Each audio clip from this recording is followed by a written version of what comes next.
Pink Edition.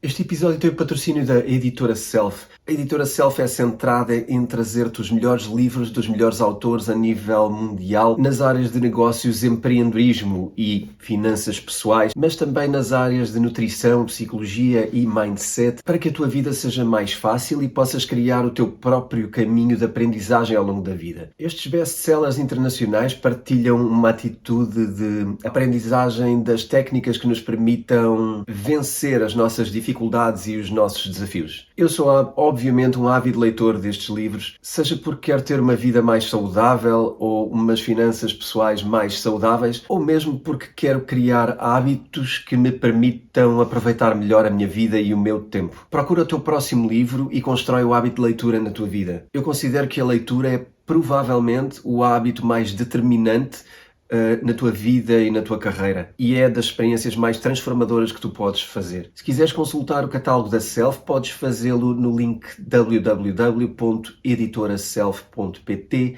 e usar o código de desconto temporada 6 para ter 15% de desconto nos livros da Editora Self. Olá António, cá Olá, estamos Rui. para mais um episódio. Hoje vens de Bitcoin Talks Bullshit Walks. Venha a rigor, é verdade. Para quem está a ver o vídeo consegue ver a sweatshirt. Sim, confortável. E quentinha para este momento ainda de inverno. Olha, venho com Bitcoin Talks e Bullshit Walks. Se calhar aproveito para tentar fazer a ponte. Sim. Porque acho que facilmente nesta altura podemos dizer algumas bullshits em relação às criptomoedas que até podem favorecer alguma narrativa que nós aqui temos vindo a tentar contrariar, porque acho que é importante informação exata e verdadeira, e tudo o que são bocas no ar, possibilidades e fantasias, eu acho que temos que lhes chamar bullshit. Mas estamos a falar do que concretamente? Pronto. Exatamente. Agora, pesa à terra. O que é que eu já vi algumas vezes? Algumas possíveis insinuações sobre questões de criptomoedas relacionadas com a atualidade, com aquilo que tem a ver com este conflito Rússia-Ucrânia, com esta invasão, e depois com as sanções que foram colocadas em cima da Rússia a nível internacional.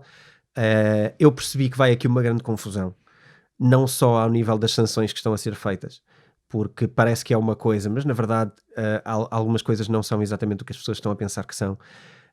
E também tentar aqui explicar que papel é que as criptomoedas podem ter nisto. Podem ter, não quer dizer que já estejam a ter, é isso? Queres primeiro é isso? Queres primeiro explicar o que é que pode ser? O que é que pode ser, o que é que não pode ser, o que é que faz sentido, o que é que não faz sentido. Eu já li algumas coisas que não fazem sentido. Vamos abordar isso. Okay. E vamos abordar também, eu acho, o que é que elas podem ser e provavelmente estão a ser, e nós vamos trazer aqui alguns casos em que criptomoedas estão de alguma maneira a intervir nisto. No fundo é enquadrar as criptomoedas e aquilo que a abordagem que costumamos ter aqui ao momento atual, não é? Sim, sim. E também, já agora, falar sobre como é que esta situação impacta o mercado das criptomoedas para quem esteja interessado ou para quem tenha e precise de tomar decisões e tem que saber o que fazer. Sim. Portanto, vamos fazer este... Ok, então aí vamos começar por caminho. onde? Por onde é que vamos desenliar o novelo? Vamos começar por aquilo que não é. Ok, faz sentido. Aquilo que não é, eu li algumas coisas, algumas possíveis insinuações, algumas possíveis dúvidas, porque na verdade esta coisa das criptomoedas ainda não está muito ainda no sangue, não é? Das pessoas, e é muito fácil nós percebermos uma parte ou uma coisa que as criptomoedas fazem e perceber a verdade, a realidade do que elas fazem, mas depois aplicarmos isso de uma maneira um bocado a direito, porque se calhar não temos o conhecimento económico ou governamental suficiente para perceber que as coisas não são assim tão simples. Estamos na fase do opinar, que não é bem um saber. Sim, só que às vezes faz na mesma manchetes, não é? Claro.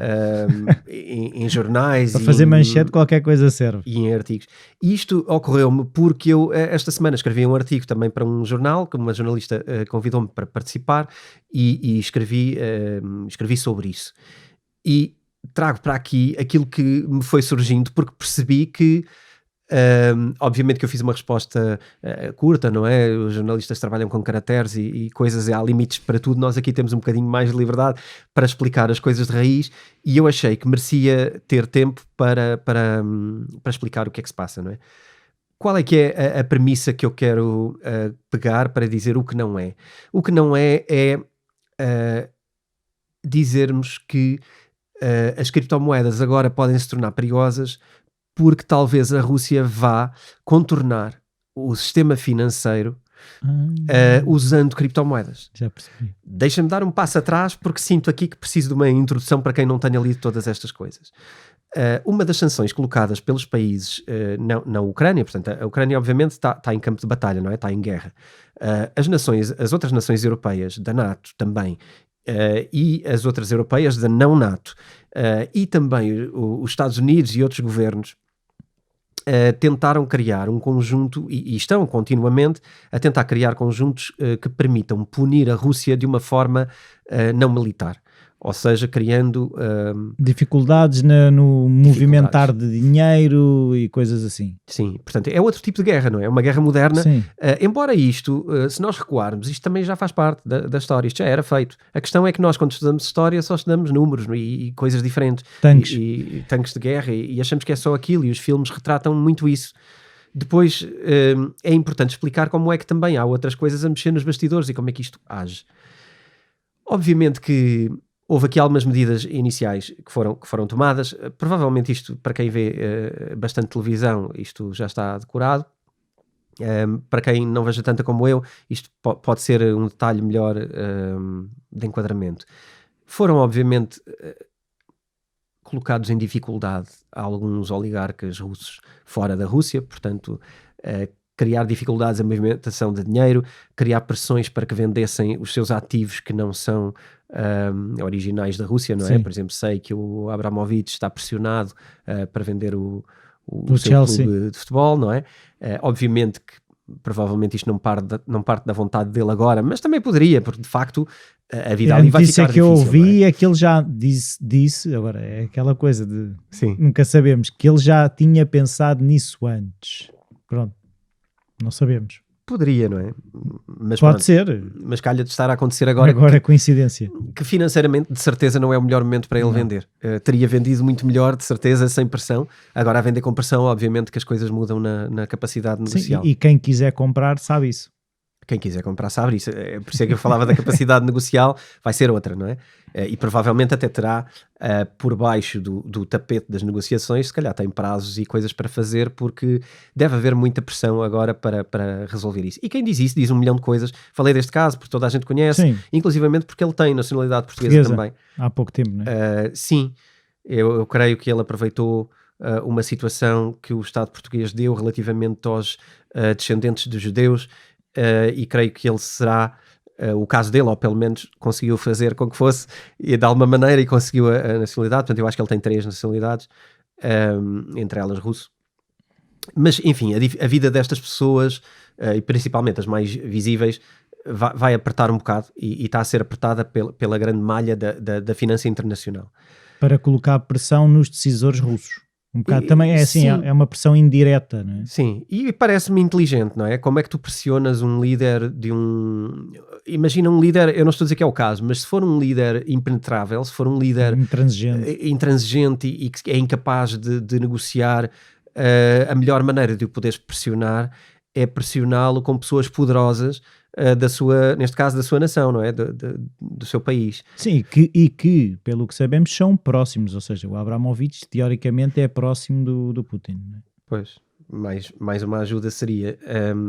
Ele, como outros, são pressionados pela finança internacional. Não só isso, como conseguiu-se ao nível do sistema financeiro internacional condicionar as transações SWIFT para bancos russos.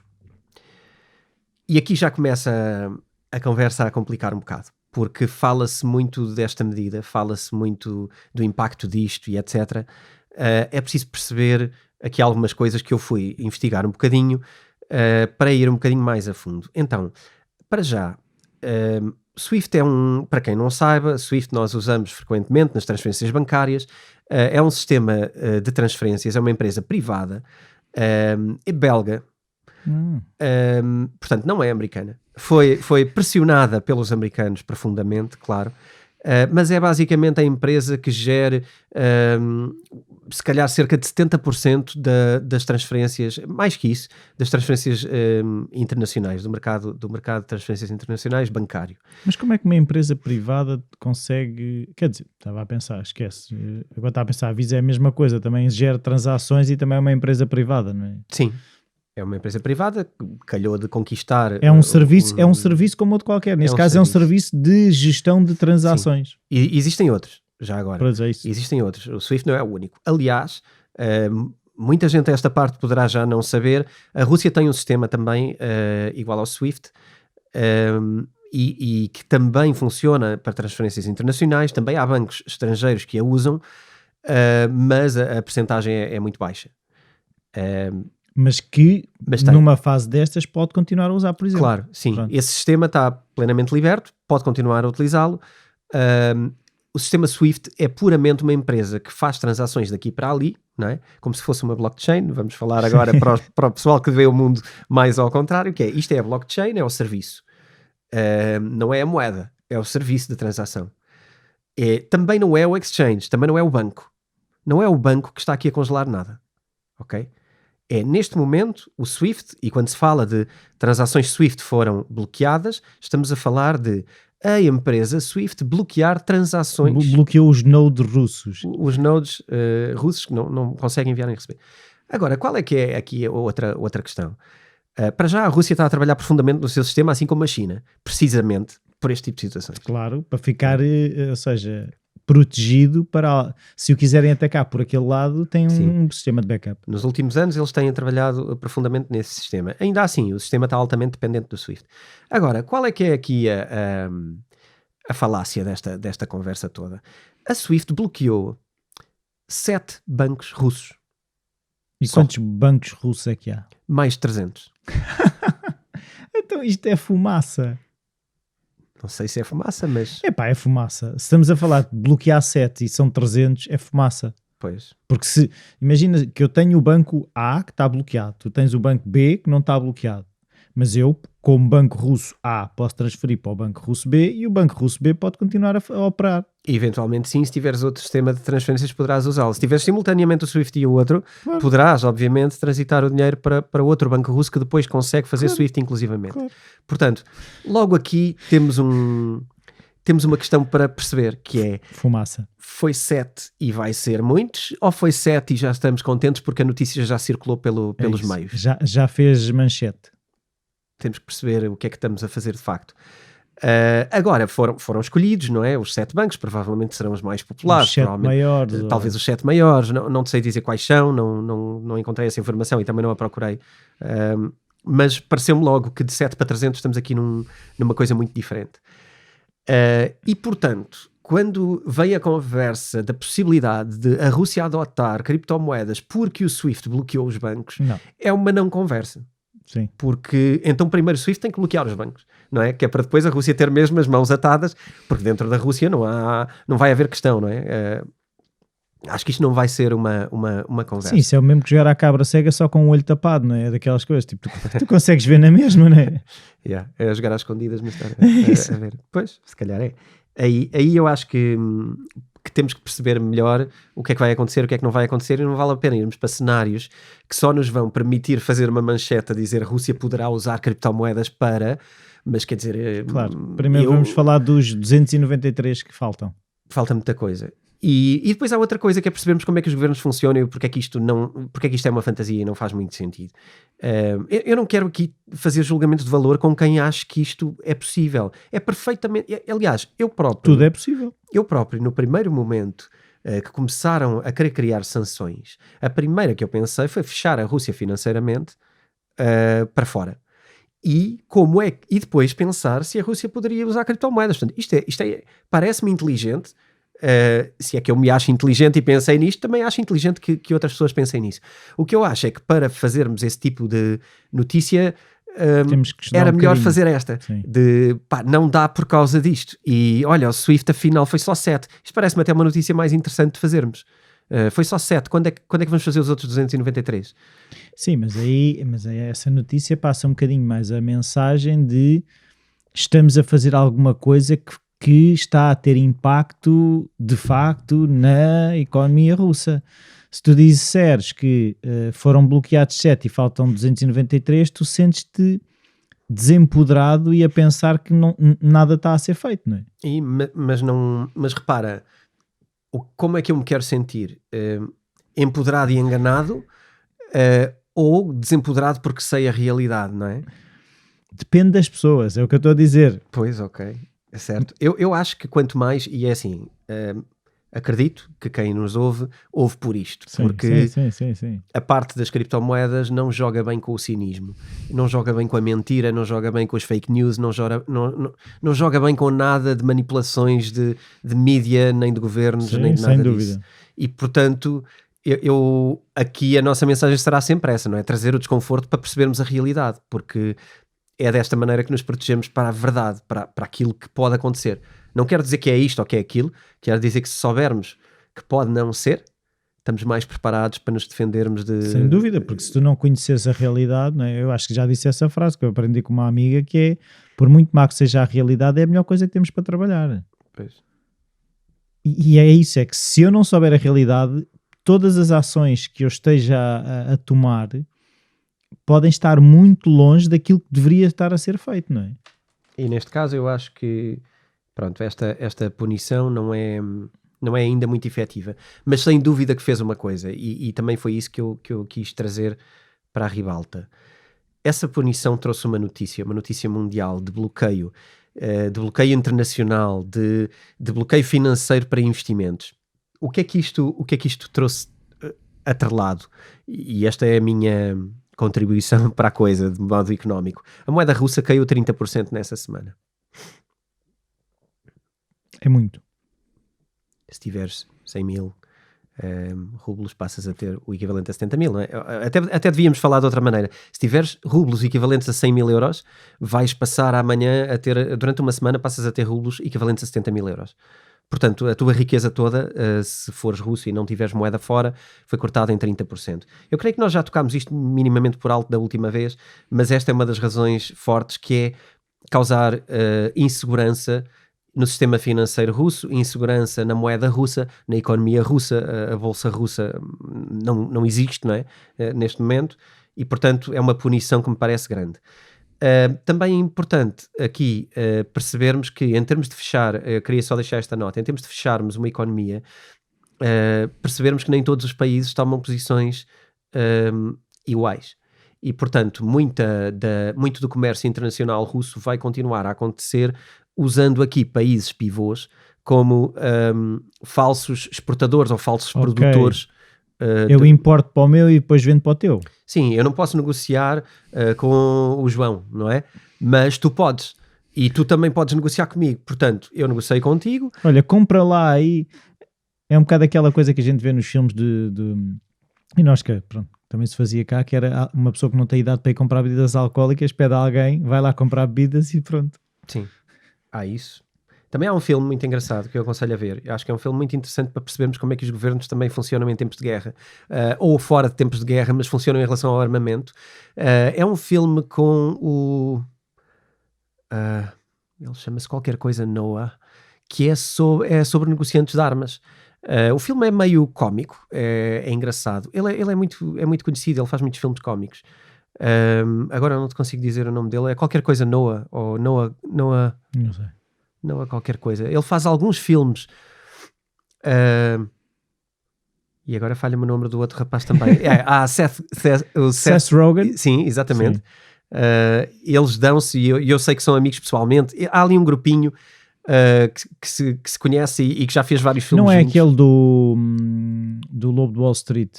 Ele também entra, exatamente. Okay, já sei que ele entra no Lobo de Wall Street, exatamente. É um dos principais. Sim.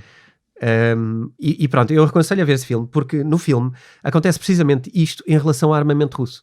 Eles começam a propor orçamentos para a máquina de compras do governo americana. Uhum. O que é que eles fazem? Procuram armas para vender armas ao governo. O que é que eles encontram? Um manancial brutal nas Europas de Leste, mas como aquilo vem tagado como russo, eles não podem integrar aquilo. Eles pintam, não é? E o que é que eles fazem? Há uma jogada muito inteligente, se calhar estou a estragar um bocado a narrativa do filme, não é? Eles fazem uma jogada muito inteligente. Bom, eu se calhar, tendo dito o que disse e agora tendo isto, já se fica a saber, não é? Eles fazem parecer que veio do outro lado. Claro. E pronto. Isso também foi uma das sugestões do Donald Trump, não sei se ouviste essa. Acho que não.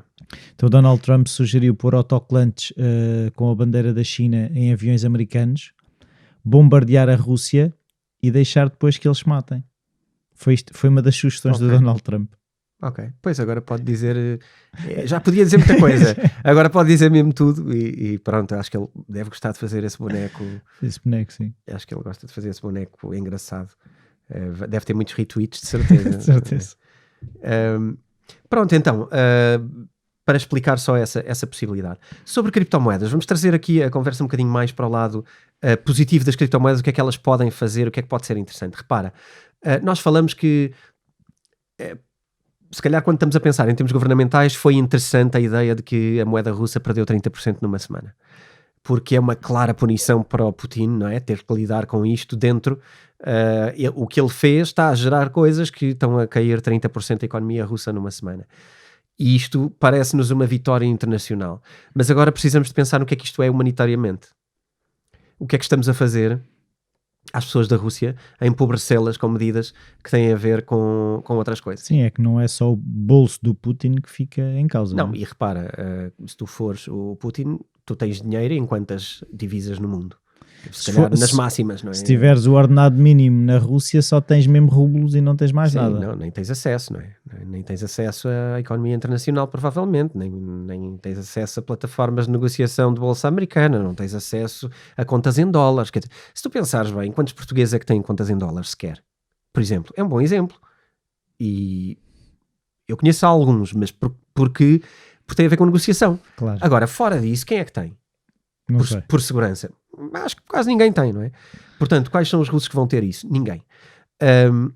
E aqui é importante percebermos, isto não é bom, isto pode ser bom militarmente, mas isto não é bom para povo nenhum. Não é? E aqui as criptomoedas podem entrar como uma segurança. Importante salientar que tanto russos como ucranianos são duas das maiores economias de criptomoedas do mundo. São dois dos povos que, sabendo que a sua economia tem questões, se calhar sabendo da sua fragilidade governamental, geográfica, sei lá, destes conflitos, o povo provavelmente tem muito mais presente aquilo protegeu-se. Sim, aquilo que eu às vezes digo que a Bitcoin pode não ser útil para os portugueses, mas é muito útil para os lugares do mundo onde os nossos governantes fazem coisas erradas.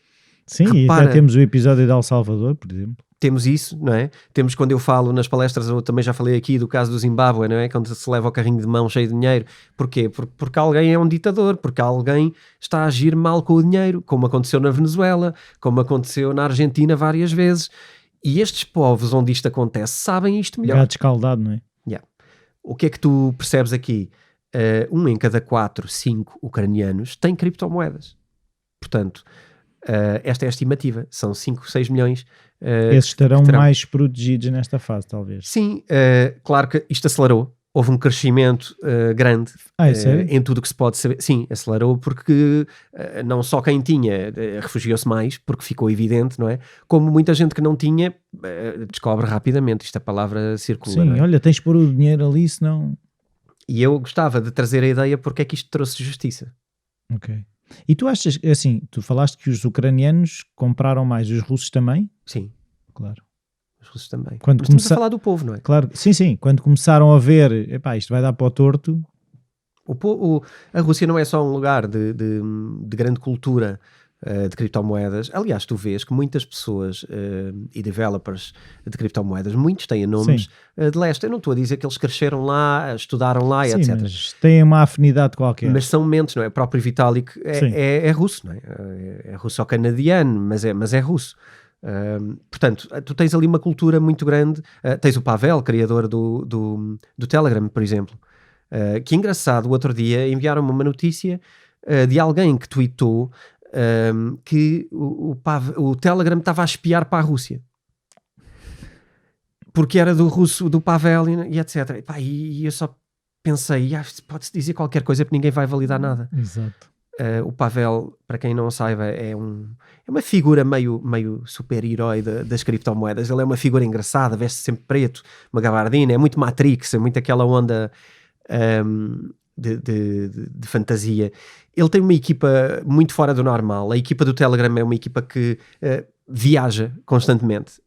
A empresa deles não está geograficamente num lugar, eles estão sempre em movimento. Eles foram expulsos da Rússia. Ele foi precisamente por Foi isso. excomungado. Precisamente por isso, porque a Rússia queria acesso e ele negou o acesso.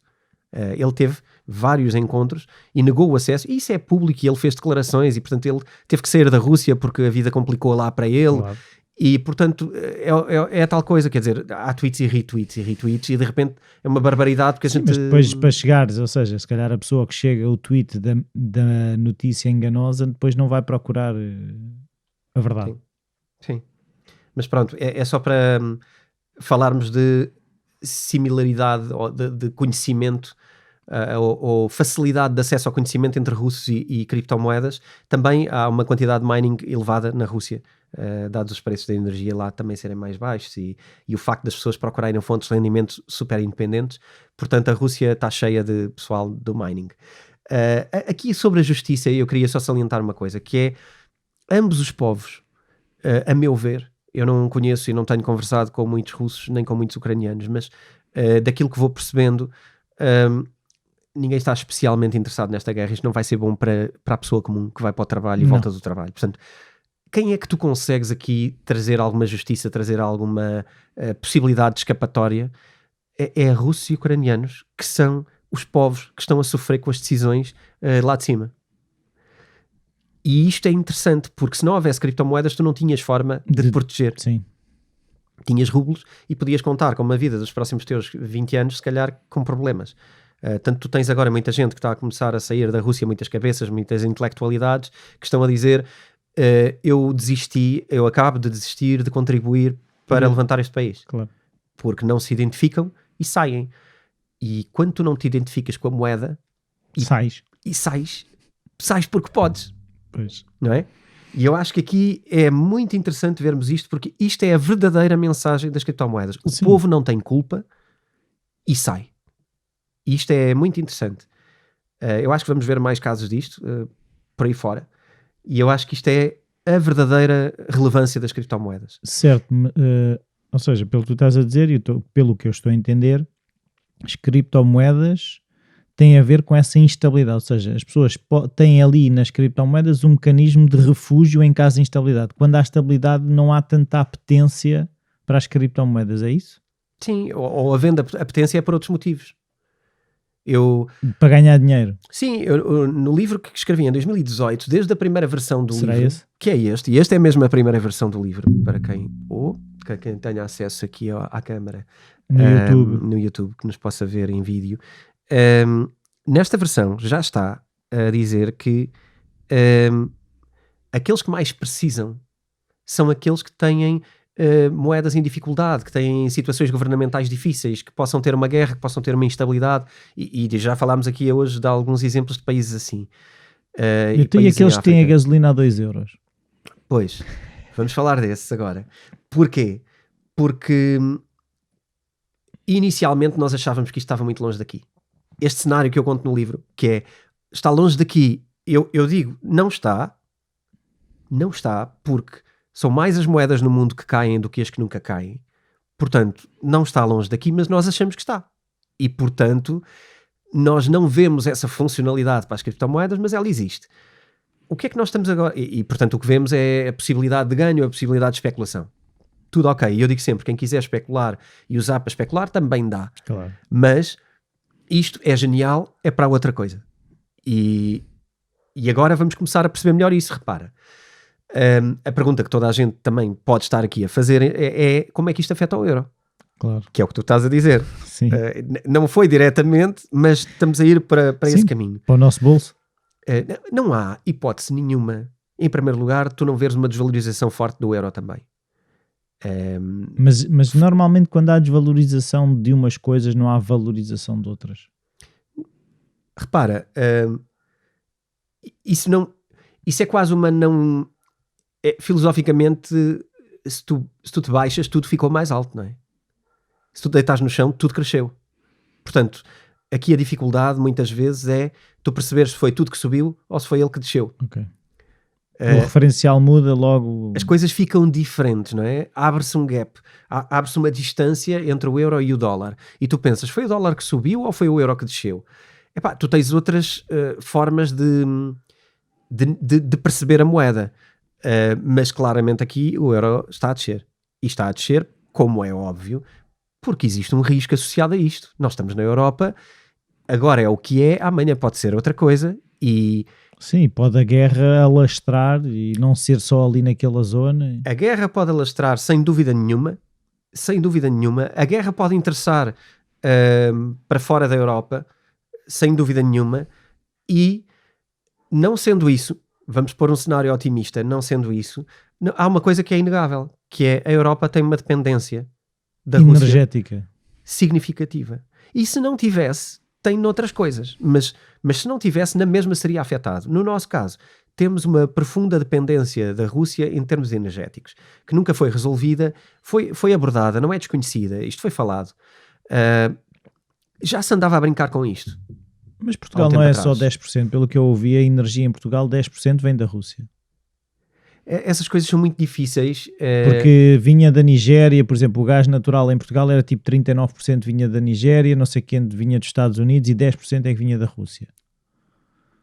Nós temos uma situação interessante em Portugal, onde temos uma capacidade... Para já, nós transitámos muitas centrais para as renováveis, quando foi toda esta questão da empresa elétrica portuguesa, que investiu muito nas renováveis, e portanto temos hidroelétrica, é a maioria da nossa produção, algum solar, significativo eólico, muito significativo, e temos algumas centrais combinadas. Neste momento, do que eu tenho conhecimento, já não há nenhuma a carvão ativa, portanto são todas as que estão de energias fósseis ou de energias ainda do género, como o gás, neste caso é gás combinado, é circuito combinado, e existem algumas, mas também com uma atividade mais baixa e que eu não sei se estão sempre on. Seguramente não estão todas sempre on. Portanto, nós teremos se calhar uma dependência energética se calhar mais baixa. Mas Portugal na Europa não é significativo, não é muito relevante a nossa posição. Nós até podíamos dizer que estávamos ok, mas a Europa tem 40% de dependência de energia russa. E acho que a Alemanha é 70%, é assim uma coisa. A Alemanha creio que terá muito porque os gasodutos passam muito para ali, não é? É ali que desemboca a coisa toda. Portanto,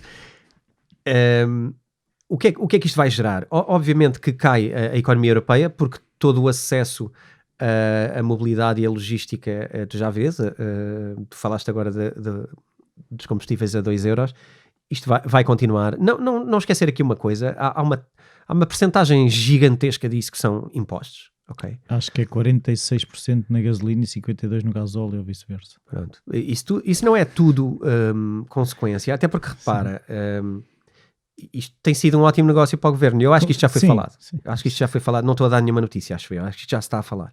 Porque quando tu cobras 20% sobre um valor, o valor cresce, os teus 20% ficam muito maiores. Não é? Naquele caso não são 20%, é pior, porque o imposto sobre a gasolina é extremamente insultuoso e portanto... É um excelente negócio, quanto mais alta tiver a gasolina, mais o Estado ganha. Claro, ganhas percentagem sobre um valor maior, o teu valor também é maior. Claro. Portanto, mas parece que há aí uma vontade de criar uma coisa um bocadinho mais justa, pronto, mas enfim, prefiro não falar muito disso agora, que senão a gente perde-se demasiado nos combustíveis. Onde é que estávamos? Na desvalorização do euro.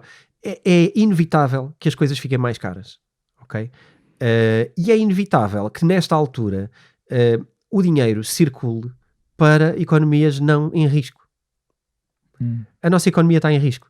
Está em risco porque as coisas vão ficar mais caras, mais ineficientes, mais lentas, a logística toda vai complicar, não sei até que ponto poderemos ter futuras dificuldades em petróleos e etc. Seguramente não o teremos aos preços de hoje. Eventualmente teremos que importar via Estados Unidos ou via naval por distâncias maiores e a preços diferentes. Temos muito menos poder negocial e, portanto, isto para bom não vai, só vai para pior. Sim, mas, por exemplo, essa questão, eu hoje li uma notícia que há uma aproximação, por exemplo, dos Estados Unidos à Venezuela ou da Venezuela aos Estados Unidos, precisamente por perceberem que agora o petróleo da Venezuela pode vir a dar jeito neste cenário em que estamos agora, não é? Sim, tens aqui uma possibilidade de se calhar concorrer com uma zona geográfica que não conseguias concorrer, não é? O que não é bom para ninguém. Sim. Quando reduzes os players num mercado, e se tu reduzires os players, tu sabes que, e toda a gente sabe, não é? Quando tens as reuniões da OPEP, sai o preço do petróleo, não é? Ou seja, é um preço manipulado à grande, porque tens essa organização que trata de o fazer, e depois tens algumas que não se identificam tanto e vão quebrando e que criam alguma pressão. Sempre que tu tens players diversos, tens pressão no preço. Claro. Se de repente tu dominas o mercado todo, que é o que vai acontecer agora, vais ter 2 ou 3 players significativos para a Eles Europa, decidem. eles decidem o teu preço. E duvido que sejam tão amigáveis no preço como são com as palavras relativamente ao que está a passar. Claro. E portanto isto é uma oportunidade para eles, podem vender, se calhar antes até era difícil concorrer pela distância ou pela forma de transportar, agora deixa de ser. Pronto. A consequência para nós, europeus, é clara. É uma moeda a perder valor face à economia internacional. Isto tem um peso grande na economia europeia. E é a questão energética, porque a nossa energia tem uma dependência de 40% da Rússia, portanto estamos a ver aqui que O euro está apertado. a coisa complica. Eu acredito que isto vai afetar coisas diversas até ao ponto da alimentação. Acredito. Vamos passar fome. Não diria que aquilo que eu estou a dizer que vá para aí, acho que isso implicava outro tipo de coisas que não só estas económicas, mas sem dúvida que os bens alimentares que hoje são movidos a distâncias grandes, nós já não estamos numa economia onde consumimos local, nós consumimos coisas que vêm de longe, e as coisas que vêm de longe e gostamos e achamos muito giro porque são de outras geografias e etc, chegam aqui e vão chegar aqui mais caras. Também isso vai ter os seus impactos. Isso faz-me lembrar agora uma vez que vi e fiquei escandalizado na altura, já não lembro qual era o valor, mas fiquei escandalizado com o preço dos limões na Suécia. Porque de facto o limão tinha, não sei se eram de Itália, se eram de Espanha, se era assim uma coisa. Sim, tu tens aqui fruta tropical cara, não é? Sim, as papaias vais, e não sei o quê. Aquilo é tirado da árvore, não é? Ninguém dá muito valor porque há muito, não é? E porque é local, e então o que vem de longe fica sempre caro e é sempre mais elitista até às vezes. Essas coisas vão ser mais difíceis, mas acima de tudo eu acho que criámos uma oportunidade. Para voltar às hortas. Pode ser, para quem tenha acesso, mas acho que isso não é uma alternativa para toda a gente, nem é fácil. Eu acho é que criámos uma oportunidade que não é boa para nós, povo. É boa para quem vende coisas e se vê na posição de poder fixar preços mais altos. Ok. Tu deixas também aí de ter concorrência que vinha de fora e te pressionava no preço. Agora, quando vem de fora, chega mais caro e tu vais-te desculpar.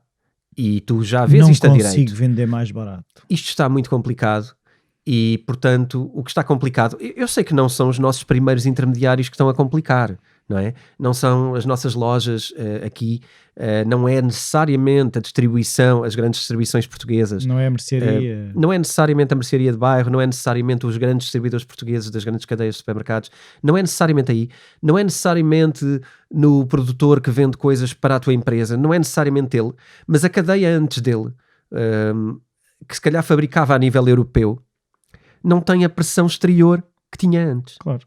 E, portanto, tudo se vai justificar com uma crise energética, mas não é bem isso que estamos a falar. É outra coisa. É de uma liberdade de podermos colocar... Certo, mas eu agora estava a pensar numa coisa que posso estar completamente enganado. Estava a pensar um bocadinho no princípio da... Isto pode parecer estranho, mas da carraça. A carraça tem que se alimentar do hospedeiro até um certo ponto, porque também não interessa à carraça enfraquecer o hospedeiro a um ponto em que ele morre e também deixa de ter alimento. Ou seja, como é que é esta gestão de, ok, eu vou subir os preços, vou ganhar mais dinheiro, mas se eu retirar poder de comprar as pessoas, ao mesmo tempo eu também estou a retirar mercado possível de pessoas que me compram coisas, não é? Sim, vais criando pressão, não é? Não precisas fazer tudo de uma vez, mas vais criando pressão. E se continuares a perceber que vai funcionando, vais continuando a fazê-lo. Porque não tem... Às tantas também não tens muito... Lá está. A pessoa que fixa o preço aqui não vai ter muita hipótese, porque o preço que chega a essa pessoa já vai ser mais alto. O que estamos aqui a falar é de fabricantes mesmo, terem uma oportunidade de subir preços. Porque quem fabricava mais barato, neste momento não envia para cá, ou tem um embargo, ou só consegue chegar cá muito mais caro, ou simplesmente nem consegue. Certo, mas é assim, mas se chegar a um ponto em que, ok, imagina que tu queres-me vender bife de vaca a 50 euros. Eu não compro. E tu não vendes. Ok, a elasticidade vai até um ponto. Isto é a elasticidade da procura e da oferta. É isso? Existe, é perceber qual é que está mais elástica agora, não é? Isto é um termo comum na economia. A procura também não está mais elástica. É assim... Porque as pessoas também começam a perceber que se calhar têm que se proteger um bocadinho. Eu diria que, e é um bocadinho sobre isso que estamos a falar aqui, quando eu digo que isto vai chegar até à alimentação, é um bocadinho para termos esta noção, que há coisas que vão subir de preço discretamente e nós não vamos dar muita conta, mas a conta depois é maior. Mas pode haver coisas que eu acho que podem escalar um bocado mais. Tu falares-me de um bife de vaca a 50 euros, eu acho pouco provável, mas se calhar a 15 em vez de quando era a 10. Eu acho que nós vamos dar conta quando o preço duplica ou sobe 50%, mas se subir ali uns cêntimos até aos euros, não é? Se era 4 euros e passa a ser 5, eu não sei se tu vais notar sempre isso. Vai depender de como é que tu organizas as tuas finanças. Sim, mas eu ainda outro dia reparei que foi, lá está, foi gritando, foi uns ovos que eu costumava comprar, 10 ovos eram 1,69€. Passaram para 1,99€. Só foram 30 cêntimos os mesmos ovos. Sim. Os mesmos ovos levaram com 30 cêntimos. E aquilo é que se eles tivessem, imagina, era 1,69 passava para 1,71 ou 1,73. Se calhar nem reparava. Sim. Mas passou de 1,69 para 1,99. Eu acho que os preços estão a subir muito. Nós já estamos com inflação alta. Ainda não, o número não está aí porque... E já estávamos antes disto, da guerra. Sim. Antes deste conflito já estávamos com inflação alta. Ainda numa tentativa de não assumir muito que é definitiva e que vai continuar a subir. Eu acho que ela já ia continuar a subir. Eu acho que está aqui uma oportunidade, que é uma justificação muito melhor do que dizermos é inflação. Porque a inflação não existe, não é? A inflação é uma fantasia. Agora, criou-se uma coisa que é uma bela desculpa. E que neste momento eu acho que vai ser usada até a exaustão. Vamos ter que lidar com isto. Vamos aqui só fazer um traceback para as criptomoedas. Eu gostava de falar de alguns casos antes de fechar. Já vamos um bocado longos, não vamos fechar já, mas gostava de mencionar algumas coisas para garantir que no tempo certo falamos disto. Eu acho que há alguma coisa que se fala sobre criptomoedas aqui muitas vezes vai ser nesta onda de precisamos de regulamentar isto, porque imaginem que a Rússia mudava de moeda. Mudava para criptomoedas ou passava a usar Bitcoin. Sim, de facto conseguiria, mas repara, aqui mais uma... estava protegida dos ataques das Swifts. Sim, estava, mas repara, então quem criou o embargo nas Swifts depois ia aceitar Bitcoin em pagamento da Rússia? Claro que não. Limitava na mesma, sim. Só tem a ver com aceitarmos ou não tem a ver com o sistema. Bloquear o sistema. Nós podemos bloquear o sistema. Há outros sistemas, não é? Já falámos de alguns, outros países, outras coisas, girar a economia à volta, isto faz todos os dias, não vejo aqui nada. Bloquear mesmo é não querer aceitar. E não querer aceitar é a pessoa do lado de cá não aceita criptomoedas, não aceita dinheiro, não aceita nada. Porque repara, se te fossem pagar em mão, ias aceitar? Era a mesma coisa. E já não era Swift, não é? Pagavam-te em rublos na mão ou em euros ou noutra moeda qualquer. A questão tem a ver com quem aceita, não tem a ver com qual é o sistema que usa. Sim. Porque em última instância o dinheiro circula sempre, nem que seja em bens, nem que seja em papel higiênico, nem que seja em barras de ouro, nem que seja em barris de petróleo. O dinheiro circula. Pois, isso faz lembrar uma coisa que não sei se ouviste, que foi os Airbnbs foram usados como maneira de transferir dinheiro, ou seja, as pessoas marcaram quartos na Ucrânia que não iam usar como forma de dar dinheiro às pessoas que tinham Airbnbs na Ucrânia. Isto foi uma das maneiras que geraram milhões de dólares. Foi uma das maneiras de fazer chegar dinheiro aos ucranianos, sim. Sim, mas aí o sistema funcionaria, não é? Ou seja, o sistema normal funcionaria. Para a Rússia é que diria que não. Ou que pode ser mais difícil. A Rússia também está a ter outro tipo de punições que eu acho que são gravíssimas a nível do povo russo, mais uma vez, de bloquear acesso a redes sociais, de bloquear acesso a informação, de bloquear acesso à cultura, de bloquear acesso a tudo. Eu não sei se é assim tão moralista. Eu gostava só de deixar esta ideia no ar. Eu não sei se é assim tão moralista estarmos a punir o povo quando só queremos punir, se calhar, a liderança. Porque eu duvido Mas que... a ideia é criar pressão interna para... Eu percebo. Pronto. Eu percebo. É a narrativa. Eu não estou a dizer que é verdade ou que é mentira, mas é... Eu percebo a ideia.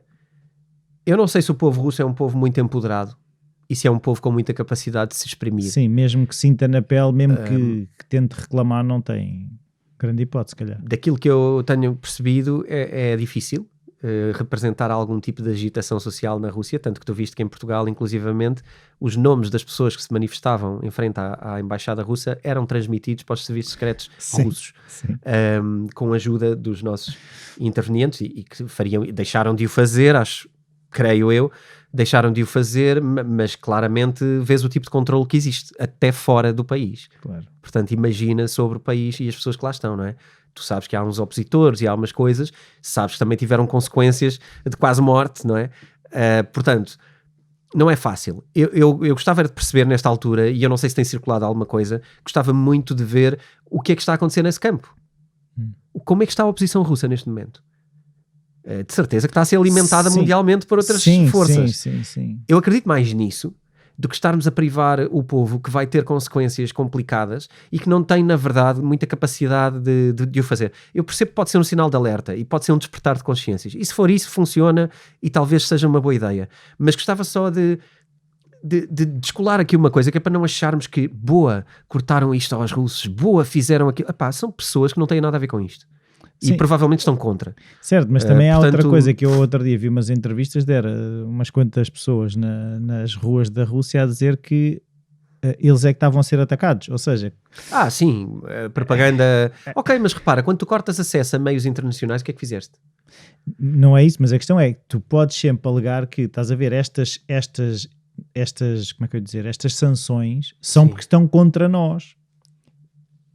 Sim, ok. Ou seja, ainda podes ter o efeito quase contrário. Pode ser mau, não é? Porque repara, tu primeiro estás a tirar acesso à informação do outro lado da moeda, porque conforme tu cortas meios internacionais, ficam os nacionais. E os nacionais vão transmitir a cassete. Vão meter a cassete e a propaganda, e nós sabemos o que é que isso fez também. Não, mas também não sei se ouviste essa, mas houve uma notícia que muitas pessoas foram aos sites, por exemplo, ao Zomato e a restaurantes russos a pôr o que é que estava a acontecer, como forma de passar a mensagem para as pessoas que não têm acesso a outros meios de informação. Imagina, tu ias a consultar a opinião do restaurante russo na rua tal e estava lá, a Rússia invadiu a Ucrânia e está a fazer isto, só que isso também já foi bloqueado, não é? Sim, há muita... É assim, repara, por exemplo, tem populado na internet uma data de vídeos de tanques rebocados, pessoas a dizer isto e aquilo, é assim... Já foram feitas coisas muito engraçadas, filmes muito giros, não é? E que parecem verdade. Certo. Portanto, até que ponto estas coisas são verdade? Eu diria zero. Achas? Eu diria zero disto é verdade. Esta ridicularização russa, das forças russas não terem gasolina para o tanque, eu acho isto só... Se calhar o preço que está cá... A mim parece-me um anúncio da televisão. Sim. Que estão a promover, e assim vão promover o combustível deles. Portanto, isto a mim parece-me nada. Sim. Acho que isto é propaganda. Mas, da mesma maneira, é esse perigo. Se tu privas o acesso, isto há aqui já são três, não é? Já está a complicar. Em primeiro lugar, eu acho que a forma de acesso ser através de frases no Zomato, o teu acesso é muito sofrível em termos de credibilidade. Sim. Porque qualquer pessoa pode dizer qualquer barbaridade e pode inventar qualquer coisa só porque é giro. Olha, bora lá gozar com os russos e dizer-lhes que está a acontecer isto. É complicado. Qualquer miúdo pode brincar com isto e tu estás a ler qualquer coisa. Em primeiro lugar, acho que é isso. Cortar o acesso às notícias de fora, tu não vais saber o outro lado da moeda. Portanto, também pode não ser muito bom. E pode despertar o que tu dizes, não é? Estão contra nós, estão-nos a bloquear coisas e agora a Rússia está sozinha. Sim, e hoje também li a notícia que era Starbucks, Coca-Cola e outra coisa qualquer. McDonald's. Pronto. Acho que é complicado. Acho que isso tem que ser feito com muita cabeça e eu não sei se está a ser feito com muita cabeça, mas pronto. Sim, teria que haver Mas uma que é- estratégia, se calhar, que, assim, eu acho que se calhar, como tu estás a dizer, é um bocadinho disparar uma data de sanções, ok, mas o que é que isto de facto significa para quem? Não é? Eu acho que temos que pensar isso e devemos ter contramedidas e ter forma de medir os impactos também, não é? Não é só cortar coisas a direito, agora vamos cortar tudo a direito e não vemos impactos, porque isto complica a vida de algumas pessoas. Repara, pessoas da Rússia que eventualmente façam dinheiro em plataformas internacionais, nós estamos a tirar-lhes o rendimento todo. Exato. Um youtuber russo que viva daquilo, que tenha encontrado, falamos de descentralização, acesso, e agora somos nós que cortamos. Portanto, que acesso é que temos mesmo? A internet é mesmo isso? Se calhar não bem, é. mas a questão é assim, eu não sei, não tenho esse conhecimento, mas a questão dos VPNs não te permite continuar a... Com um grau de perigo elevado, não é? Porque estás a cometer algo facilmente ilegal e num país restrito e num momento de guerra facilmente podes ter complicações, não é? Eu se calhar mais facilmente num país mais democrático usaria VPN para fazer isto ou aquilo do que num país onde tu tens medo, não é? Porque se de repente pões em causa a sensação de segurança das autoridades, tu és um inimigo e portanto isso é muito complicado. É muito complicado. Tu podes ser da oposição só porque estás a usar VPNs e coisas. Sim. Portanto, é complicado, é muito complicado. Mas pronto, também não acho que seja o fim. Eu acho que de facto vai haver muita gente que vai achar bem as sanções. Eu não estou a dizer que acho mal, eu acho só que devemos ter alguma noção de que estamos a punir pessoas e não governos. E isto é diferente. Sim, da mesma forma que um tanque pune uma pessoa e não um governo. Sim. Aí é a mesma coisa, não é? Sim, é, mas então estamos em guerra de igual para igual. Estamos em guerra Estamos de ambos igual. com o mesmo nível de moral, Sim, nesse caso. sim. Pronto, é isso. É isso que eu acho que pode ser parecido, mas é uma ideia diferente, acho, do que nós normalmente no dia a dia pensamos. E enfim, se acrescentar valor, fica aqui no Bitcoin Talks a ideia. Gostava de dizer, eu acho que não o disse no episódio que já falámos sobre este medo internacional, que era o episódio do medo, que é que o Binance, que também tanta má fama tem às vezes, vamos trazer um lado positivo. Nós falámos aqui das coisas que o Binance era criticado e que era empurrado pelos governos. Duas coisas, se calhar positivas, uma positiva para o Binance, outra positiva porque o Binance fez. Uma foi contribuir com 10 milhões para ajudar a Ucrânia. 10 milhões é muito dinheiro. 10 milhões de dólares é muito dinheiro. Eu não sei quantas entidades contribuíram com 10 milhões. Não sei se há bancos que contribuíram com 10 milhões. Eu não vi nenhum. Portanto, eu acho que tudo bem, é uma manobra de marketing, seja lá o que for. Sim. O dinheiro está lá a ajudar pessoas, causas humanitárias, e é para isso que vai. Também já agora dizer que o Crypto.com, que também é uma instituição, portanto, das criptomoedas, também contribuiu com 1 milhão em doações para a Cruz Vermelha ajudar a situação na Ucrânia. Aqui é direto e é para a Cruz Vermelha, portanto sabemos que foi para ali. No outro caso eu não trouxe o nome do que foi, mas também já foi confirmado pelo governo ucraniano. Ok. Há um tweet do presidente a agradecer à Binance. Sim, a reconhecer que isso chegou. Mais 1 milhão do Crypto.com. Portanto, parece-me interessante. Mais uma vez, acho que as criptomoedas estão a mostrar uma vontade de que a humanidade esteja acima de tudo. Todos nós também se calhar contribuímos, eu também familiarmente também fizemos a nossa pequenina parte de tentar fazer aqui alguma coisa, que eu acho que é um exemplo para os nossos filhos, é um exemplo para nós também. Por pouco que signifique, sabe bem levar coisas. Sim, e tu pensas que no caso das criptomoedas, é assim, não direi todas, mas o público-alvo das criptomoedas em termos de marketing também são pessoas que defendem essas causas, não é? Por isso, em termos de quem quiser referir que é uma estratégia de marketing, pode ser, mas de facto é alinhado com os valores das criptomoedas. Sim, é alinhado com os valores e na verdade é assim, mesmo que tu digas que tu fizeste o bem, praticaste o bem para marketing, praticaste o bem, vamos lá também não achar que agora o marketing é uma coisa horrível. O marketing faz parte, a gente tem que comunicar de alguma maneira e dar-nos a conhecer. Isto é uma maneira de se darem a conhecer com os princípios que fizeram, claro. Ponto. E acho que temos que ser... dar os parabéns, porque se houvesse mais ajudas deste género, mais gente teria vidas mais fáceis neste momento difícil. Isto. Também acrescentar que a Visa também suspendeu as operações para toda a Rússia, aparentemente. Isto é pesado. Isto é uma coisa muito pesada na economia, porque isto dificulta de facto transações. Sim, até encomendas online ficam afetadas se for usado o Visa, é isso? e internamente também, porque do que eu percebo, para toda a Rússia. Todas as operações russas. Portanto, Não é questão de ser o banco A ou B. Aqui não é isso. Aqui a rede fechou para ali. Foi assim que eu interpretei. A notícia é curtíssima, mas não tem grande eu, explicação, é isso? Eu tentarei procurar também para perceber o que é que fechou, e se não for isto que estamos a dizer, também virei cá dizer que foi diferente. Também o PayPal fez a mesma coisa. Suspendeu também todo o serviço na Rússia. Portanto, aqui diz mesmo que o serviço foi o serviço todo na Rússia. Portanto, o PayPal estará fechado.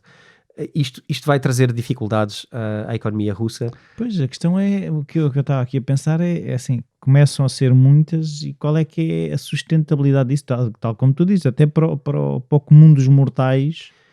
Eu não interpreto isto, às vezes quando entalamos muito... Quando encurralamos, é mais quando isso. encurralamos demasiado o bicho pode-se virar não e queria morder. dizer o bicho, o animal, por causa da parte não domável da coisa. Também, mais uma vez, não estou aqui a tomar partidos nem a dizer que quem é que está certo ou errado em cada coisa, porque estas coisas governamentais e destes países são coisas muito complexas.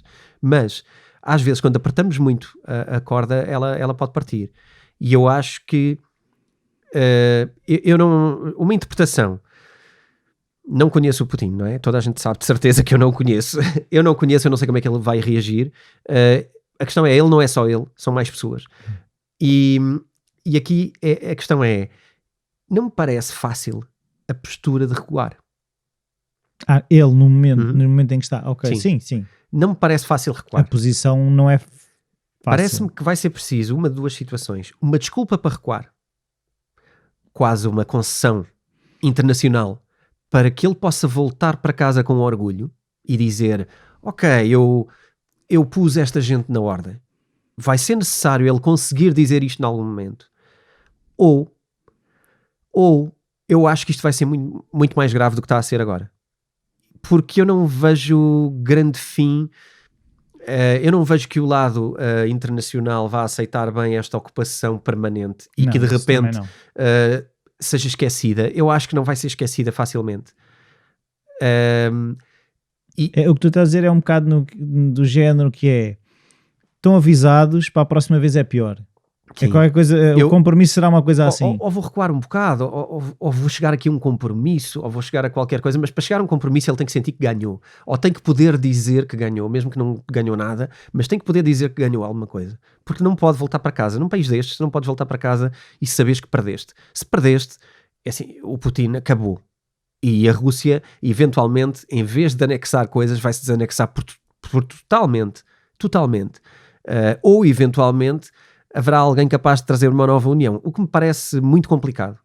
E parece-me mesmo que nós não vamos voltar a viver tempos parecidos com os que vivemos até agora no que diz respeito a esta zona da Europa, porque a Rússia ainda tem uma parte que é a Europa barra Rússia. Eu não consigo ver isto voltar a ser o que era. E, portanto, eu acho que se estamos a achar que isto é uma fase e que é tipo... É uma zanga de casal. Sim, e que agora daqui a 2 ou 3... Pronto, se calhar isto acaba agora, ou se calhar para o ano acaba. Eu não estou a ver isso. Eu não consigo ver isso neste momento. Vejo aqui outra coisa... Sim, é que também se tornou claro que existiam ali tensões já há algum tempo que as pessoas não estavam a ver ou a querer ver, não é? As coisas não surgiram do nada. Isto não é recente. Eu às vezes tenho trazido esta conversa em conversas entre amigos ou o que seja. Um português não consegue perceber o que é esta ocupação. Para nós, esta ocupação é muito mais descabida do que para a Ucrânia. A Ucrânia, nos anos 90, e para trás disso, não é? Teve alterações brutais a nível de território, a nível de independências, a nível de quem é o quê. Tu tens uma parte enorme da Ucrânia que quer ser russa. Portanto, isso não acabou. Agora, todos achamos que nenhuma Ucrânia quer ser Rússia. Mas não é verdade. Há uma grande parte de ucranianos que continuam a eleger em alto grau a Mother Russia. Portanto, isto não é assim tão unânime. É muito mais escorregadio do que todos estamos a comunicar internacionalmente. Agora, esta mensagem que estamos a comunicar interessa à Europa, interessa à NATO, interessa à União Europeia, interessa aos países circundantes que querem pertencer a este lado e que querem que a Rússia esteja sempre mais fraca. Mas isto é geopolítica e, portanto, hoje a geopolítica faz-se na televisão e faz-se no Twitter e faz-se em todo lado. E nós andamos na rua a dizer as coisas que os governantes querem. Não é necessariamente as coisas que cada... não é uma verdade... as coisas não são tão absolutas. Sim.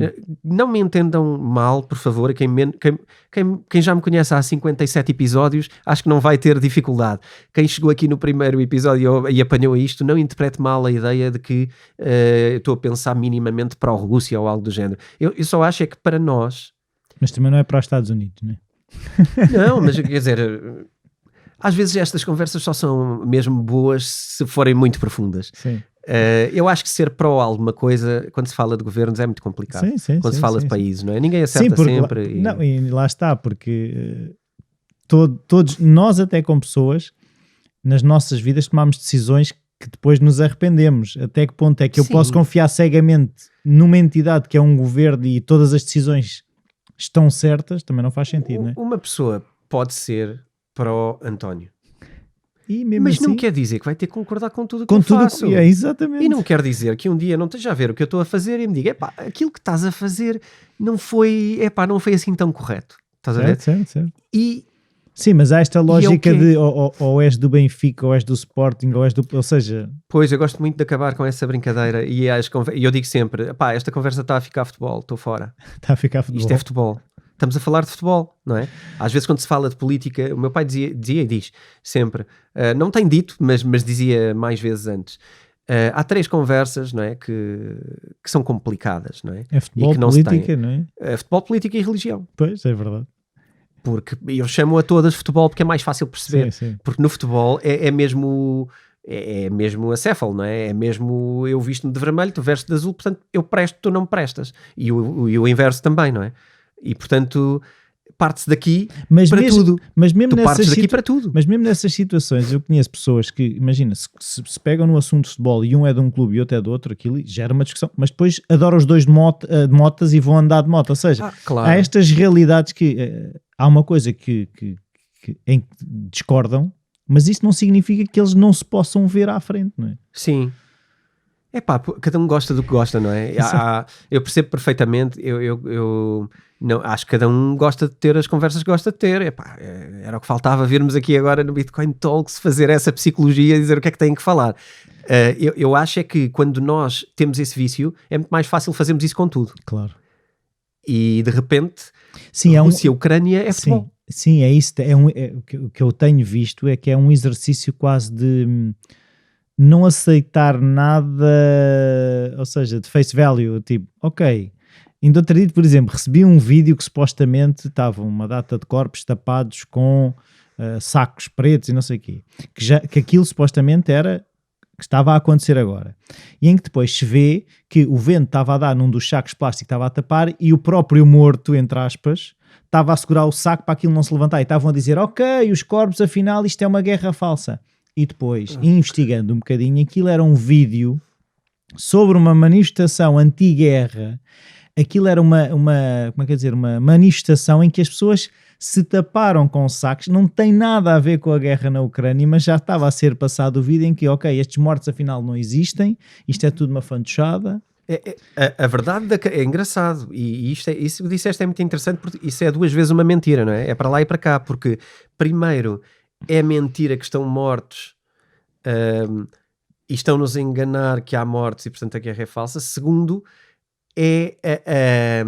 portanto, isto é uma desvalidação e uma validação. Tu depois desconfias de tudo e depois vais dizer que não há guerra. É isso. Coloca-te num estado, ok, mas afinal... Mas este é o mundo onde estamos a viver cada vez mais. Por isso é que eu acho que aquele valor que eu quero muito trabalhar sempre em tudo que faça é um bocado, acho que a frase que disseste resume, que é não aceitar nada por face value e não aceitar nada porque foi alguém que eu já acreditei antes, que de repente diz qualquer coisa, eu já acredito em tudo.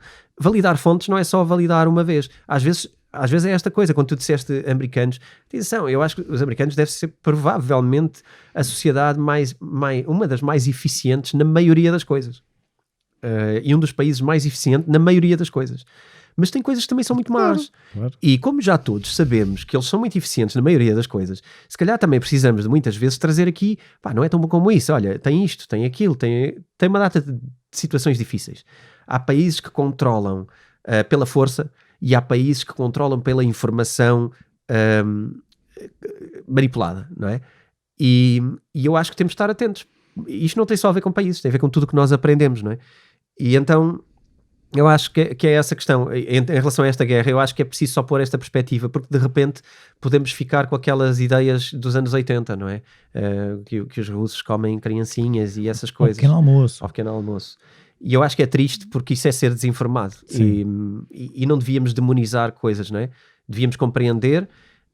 Há erros de certeza. Invadir um país eu acho que é inaceitável, como é óbvio. E, portanto, há coisas que é face value porque são simples. É zeros e uns. Agora, os comos e os porquês e como é que vamos interpretar. Sim, todo o ecossistema à volta. Porque é que isto aconteceu? Enfim, que pressões é que aconteceram antes para que isto depois fosse disputado? O que é que isto pode gerar que afinal é benéfico para este ou para aquele? Até porque isso nos vai ajudar a perceber o que é que pode acontecer a seguir. Pois. Pronto, e é um bocado por isso que eu estava a fazer depois a narrativa do que vem a seguir. Sim, eu estava-me a lembrar de uma frase do Derek Sivers que é trust but verify. Ou seja, claro. Confiar mas verificar. Sim, porque verificar é interessante, é quando nós aprendemos mesmo, não é? Ouvir e repetir é um bocado, o meu papagaio faz isso, ouve e repete, mas eu acho que ele não sabe muita coisa sobre o que se passa. Mas podes ficar surpreendido, se calhar. Acho que é o perigo, eu acho que devemos aprofundar, isso é que é bom para nós, isso é que nos vai ajudar a reagir, isso é que nos vai ajudar a proteger do que vem a seguir, e ao verificar vamos ver outras coisas, e se calhar como vamos tão longos, porque eu acho que vamos longos, para lá do nosso normal, diria eu. Não, estamos dentro do nosso normal. Sim. Há mais uma coisa que eu queria trazer também para validar a minha ideia, a minha especulação sobre possível aumento na alimentação. Alguns dos maiores produtores do mundo, exportadores de comida do mundo, são Estados Unidos e Brasil, estão entre eles. E no que diz... desculpa. Não de comida no geral, mas de grãos, de grains. Como é que... É grãos, em português, será grãos. Portanto, estamos a falar mas a Ucrânia não tem muito milho também, e não é um dos maiores produtores de milho, acho que sim. Eu creio que será grande. Mas... E trigo também, a Rússia e a Ucrânia têm muito... Certo, mas eu não ia trazer essa dificuldade, porque essa é mais óbvia, não é? O que vem de lá ficar difícil, toda a gente começa a perceber melhor. Tu estás a dizer aos custos de transporte. E não só. Aqui é outra coisa curiosa. Estes países são alguns dos maiores produtores do mundo de grãos. Esses países usam fertilizantes cuja produção, a grande maioria das produções de fertilizantes que são importadas pelos Estados Unidos e Brasil são russos e ucranianos. Portanto, a globalização, estamos todos ligados. Tu não consegues fertilizar, a tua produção vai diminuir. Vai complicar. Eu creio que estamos a falar de mais de 40% da percentagem de fertilizantes importados nesses países. Portanto, o Brasil e os Estados Unidos são grandes importadores. Sim, mas olhando para a coisa dessa forma, todos têm muito a perder. É isso que eu não estou a entender então. A quem é que pode interessar? Exato. Não, há sempre uma balança entre o ganhar e o perder, não é? São contas muito difíceis de fazer. Eu acho que uma Europa fraca não é a maior agenda do mundo, mas acho que uma Rússia pressionada é uma agenda. Sim. Uma Rússia pressionada pela NATO é uma agenda clara, porque estas organizações tendem a querer expandir por natureza. Tudo o que é orgânico quer crescer. E aqui eu acho que o que tínhamos de pôr em causa é se a NATO devia crescer ou não, o que é que ela representa de facto, quais são os princípios da NATO, que eu me lembro no próprio nome está Aliança Atlântica, portanto aquilo não é Atlântico. É preciso perceber depois se faz sentido ou não estas organizações estarem ali, se deveria haver outras intermédias que não condicionassem diretamente e não pusessem em causa a ameaça territorial. Ou seja, eu acho que nós humanos podíamos fazer melhor do que isto. Não estou a dizer, nem estou aqui a pôr culpas de um lado, porque como disse há bocado e quero frisar profundamente, até porque estou agora a falar disto, profundamente, invadir um país é invadir um país. Matar pessoas e colocar exércitos para lá das fronteiras sem pedir autorização é uma ameaça inaceitável. E, portanto, isto que fique marcado. Agora, a geopolítica tem muito que se lhe diga, não é? Sim. E eu acho que todos podíamos estar a fazer melhor. Eu acho que as coisas correm mal, às vezes interessam a alguém. E não sei, tu podes achar que isto pode interessar à China de alguma maneira. Enfim, existe... Também pelo que tu estás a descrever, ou seja, todo o ecossistema, não sei se a China também vai perder coisas, ou seja, não é só ganhar. Também vai perder, toda a gente vai perder coisas, toda a gente vai ganhar coisas, mas há aqui coisas normalmente que são muito relevantes. Por exemplo, a atenção mundial neste momento está sobre Sim. este evento. Não está sobre as leis que estão a ser aprovadas nem em Portugal, nem nos Estados Unidos. Sim, pode ser aquela coisa da magia, né? Tu estás a olhar para uma mão e o que está a acontecer é na outra. Sim, e já temos tido muito disso, não é, nos últimos anos, e eu acho que agora ficámos viciados nisso, e tu vês a narrativa, parece-me bastante parecida, não é? Agora a informação está maravilhada outra vez, tem um conteúdo enorme para repetir e repetir, e todas as atenções vão para ali, e novamente não para a nossa vida, não para as nossas leis, não para as nossas regras, não para o nosso crescimento, não para o dia-a-dia dos cidadãos, mas sim para questões que são transnacionais, transorganizacionais. Olha para ali, olha para ali. Estamos sempre a olhar para coisas. E se desviarmos a atenção para a Rússia e para a Europa, não está nos Estados Unidos. Sim. E eu acho que vamos falar sobre isso garantidamente mais à frente. Tem a ver com os impérios e o fim dos impérios e as dificuldades que os impérios têm. Os Estados Unidos está num momento muito difícil da sua existência. Portanto, vamos ver o que é que vai acontecer. Eu não estou muito otimista que isto se resolva rapidamente. Posso estar a apostar mal. Eu gostava que isto acabasse rapidamente, como é óbvio, e voltasse tudo a paz, seja lá o que isso for, para todas as pessoas ali. Espero que melhore rapidamente, mas eu estou a ver os orgulhos e as nações Sim. e o jogo político. Há uma série de indicadores que não nos fazem acreditar com muita força nisso. Não estou muito otimista. Bom, até para a semana. Até para a semana. Mais um episódio e cá estaremos. Cá estaremos. Adeus, até para a semana.